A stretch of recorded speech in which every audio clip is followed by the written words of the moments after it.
Cozy games, everybody's got them. I don't know off the top of my head, what would be my all-time best cozy game. It kind of just depends on what mood I'm in. I've had RuneScape as a cozy game. Harvest Moon 64 was a big one growing up for me. And even right now, I am playing through what I am growing to believe to be possibly the best game ever. That is Persona 3 Reload. I've never been into a Persona game before, but now I am addicted. And to me, it's just a cozy game. A cozy game can really actually be any kind of game. It kind of just depends on how you're playing it. I mean, even a high adrenaline game like Sonic or Call of Duty, I suppose that could even be a cozy game. It just kind of depends how you're doing it, your view of it. As long as you're not screaming at the game and your blood pressure is boiling, it's probably a cozy game. If it's just letting you focus, it makes you calm down and it just kind of makes everything a little better. I'd say, as long as it's a good part of your day, it probably is a cozy game to you. Now, why am I all of a sudden talking about cozy games? Well, there is a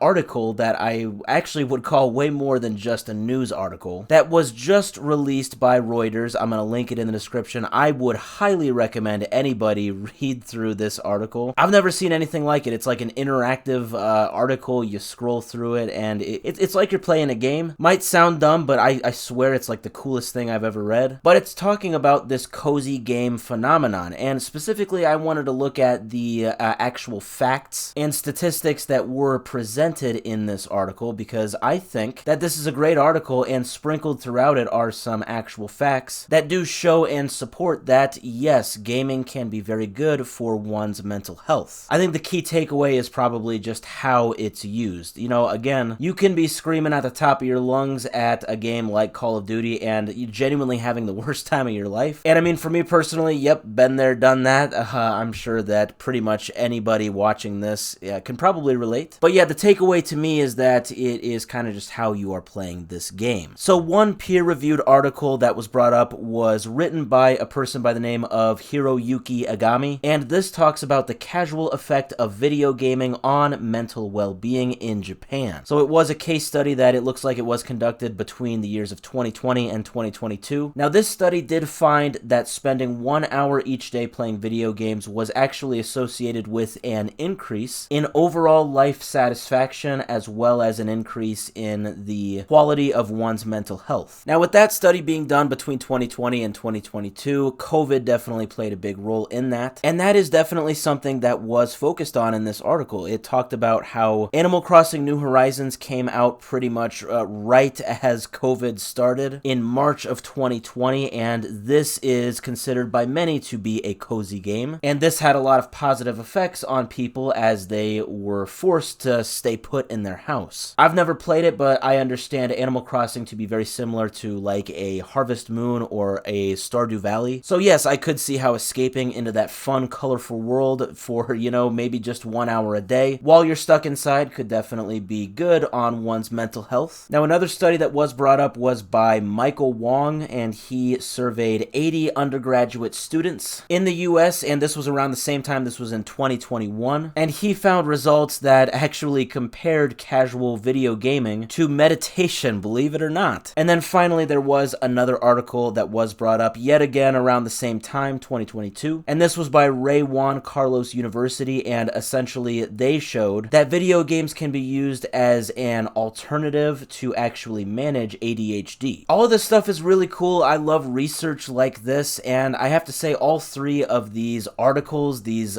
peer-reviewed studies, have, I think, gone unnoticed by myself, so it's kind of cool that this interactive article by Reuters made this overall point and then used these articles to kind of support their outlook that video games, they are not all bad. It's definitely not the first time it has been said, but yes, the stereotype that video games are just going to make you go out and punch and rob somebody and they're just, no good at all. Yeah, it's definitely quite an outdated look on things, to say the least. And specifically looking at these cozy games, it's kind of interesting to bring that into the equation. I really don't think it's up to one person to decide what makes a game a cozy game. I think it's really up to the gamer themselves. But it definitely does seem that when you play cozy games, you don't necessarily have to feel guilty. It is actually good for your mental health.